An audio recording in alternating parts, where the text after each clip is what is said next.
We're just a blip. We're changing things and we're making things good or bad, but if you actually think in terms of planetary time or geologic time, we're just like a little blip on this.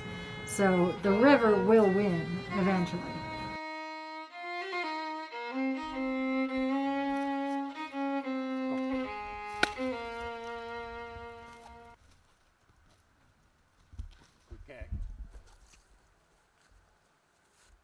Hey, my name's Bruce Hughes. I'm 63 years old. You're currently at 1236 Route 104 in Upper Keswick, NB. We've been here 30 years, and now we're trying to save this 148-year-old church manse.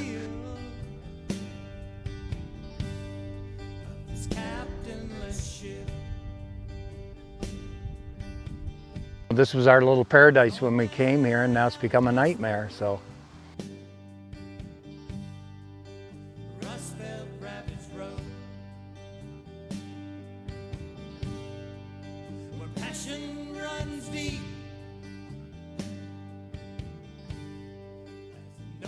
Bruce Hughes, educator and musician, has been fighting to save his home since 2018. As a stroke survivor, he is unable to work, afford to restore his property, or move his home. His paradise might soon all come crashing down.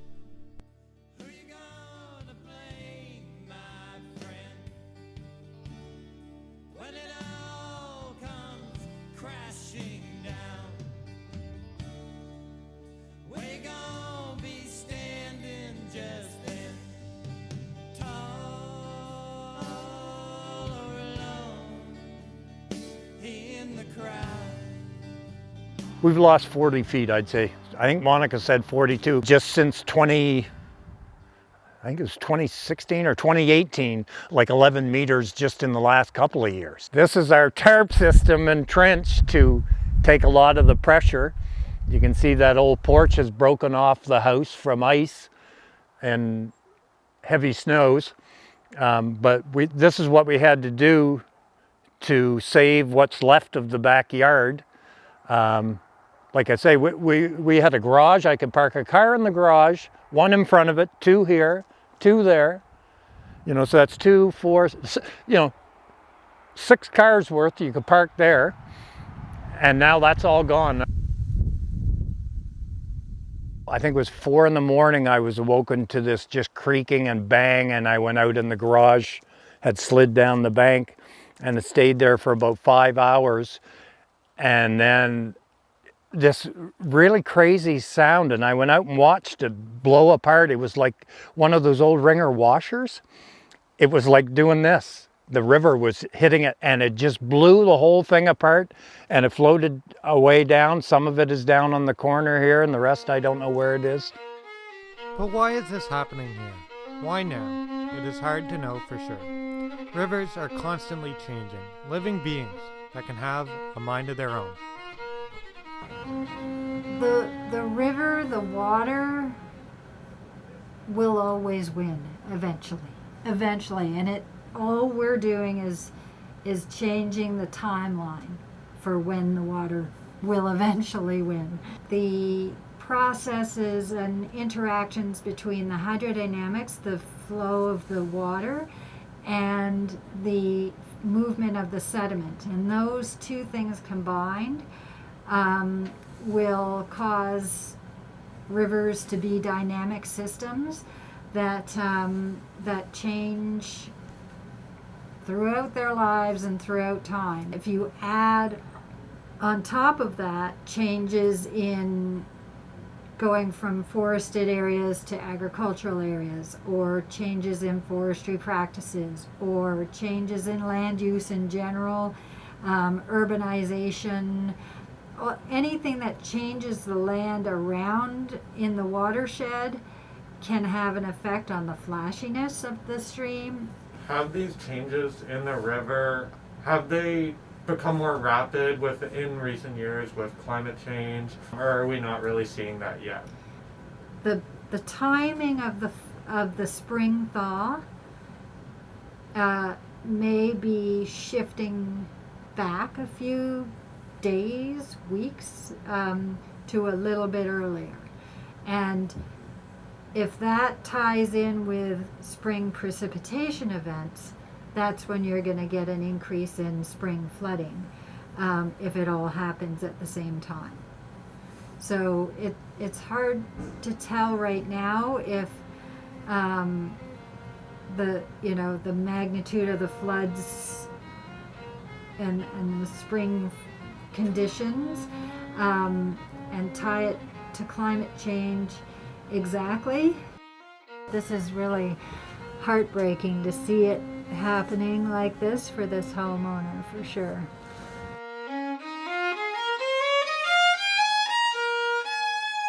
What is it like living with the home, knowing that any second more ground could be falling away? And Wow, yeah, that's, it's too bad my wife isn't here. She really struggled with that. And I do too. It's stressful. Every time you get a call for a heavy rain, you know you're going to lose land. Listening to giant chunks the size of dump trucks falling off and shaking the ground and falling into the river. 80 and 100-foot trees just cracking just like nothing and falling in, waking you up in the middle of the night. We used to have barbecues and people over, and like I say, it was a paradise, and now it's lost. Or could be lost, I should say. We're still fighting. So from 2018 until April of this year, I tried and worked with our representatives, and the phone call came in, I think it was April 19th, said you're on your own. And it was right in the middle of the spring freshet again, and lost about another 15 feet of land, and we've lost more since then. They felt that it's private property, that it's my responsibility. And I said, well, the river's not my property. The road isn't my property. 3 years ago, I had an estimate of 40 grand, and now it's well over 100,000. I don't have that kind of money. I had a series of strokes 4 years ago, and I've been unable to work. We would have rather have done this all by ourselves and not had to go to the media. A New Brunswick couple is worried about losing their home. As water erodes the riverbank that has already destroyed most of the backyard, they are afraid their house is next. I spent weeks, and the first probably 7-8 days, with a laptop and a telephone. And 20 out of 24 hours a day, I was answering phone calls and messages from people of support. how did you first hear about Bruce's story? Yeah, actually I heard about that on a Facebook post, and then followed it up on a CBC interview that was done with him, and then a story that was also written about him on CBC. My name is Ron Jenkins. I've been doing river restoration, valley corridor restoration, watershed restoration for the past 24 years in the United States, southeastern part of the United States, and eastern Canada. Ron knows what he's doing. He's probably the top guy in these parts for sure. And he offered for free. He said, I do this type of stuff for fun and a living. So he said, I'll help you as much as I can. Well, in my line of business, I see erosion all the time on the rivers, and it's a natural process, obviously, so it does occur on every water course body you can imagine. But when you get to a position like Bruce's, where there's a dwelling involved and things like that, that erosion becomes a little bit more severe. And when we do bank restoration, or when we do habitat restoration, one of the things that we want to look at is really trying to understand what we call the fluvial geomorphology of the system, just basically how the river processes are functioning, how that river is migrating, how that river is handling its sediment load, how that river is handling its water volume.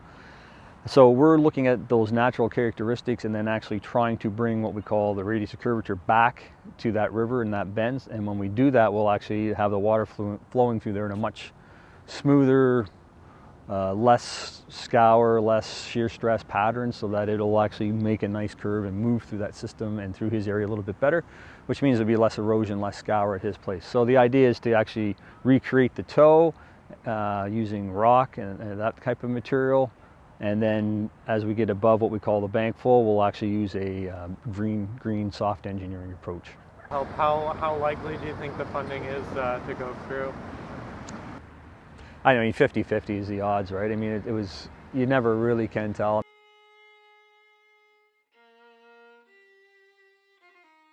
We get you know, 2 or 3 big storms like we had in 2010, 2015, where we have, you know, a big rain event in December after we've had a bit of a freeze. We have another event that happens in, you know, mid-February, and we have another spring freshet. There's a real risk his bank will disappear and the house will have a real chance of going with it. We've had to pack up half the house in the spring freshet there this year because we weren't sure if we were going to make it through. So my wife's got, like, throughout the house there's boxes packed everywhere. We'll probably have to get storage, or, you know, if we have to move quickly, if all of a sudden say a hurricane came along, we're going to get 6 inches of rain while it's over. So at least half of the house is ready to move as soon as we need it. But where do you go? We were in a pandemic. Housing was double or triple. Building was double or triple. The supply chain, you can't get the supplies. You know, we have nowhere to go, basically. Climate change is here, and it's changing things, and we need climate resilient plans for this, and it has to, those climate resilient plans not only need to be for the physical infrastructure, but also with this lens of where you have people who aren't in a situation to move and aren't in a situation to evacuate easily, or whatever it is. Ready? Set, go. What is the ideal outcome of all of this? Oh, the ideal outcome is to implement Ron's plan and get some land back, secure this for the future, you know, stop the erosion, stop it from getting to the road. What will happen if none of this ends up panning out? Well, we walk away. And this house will go in the river.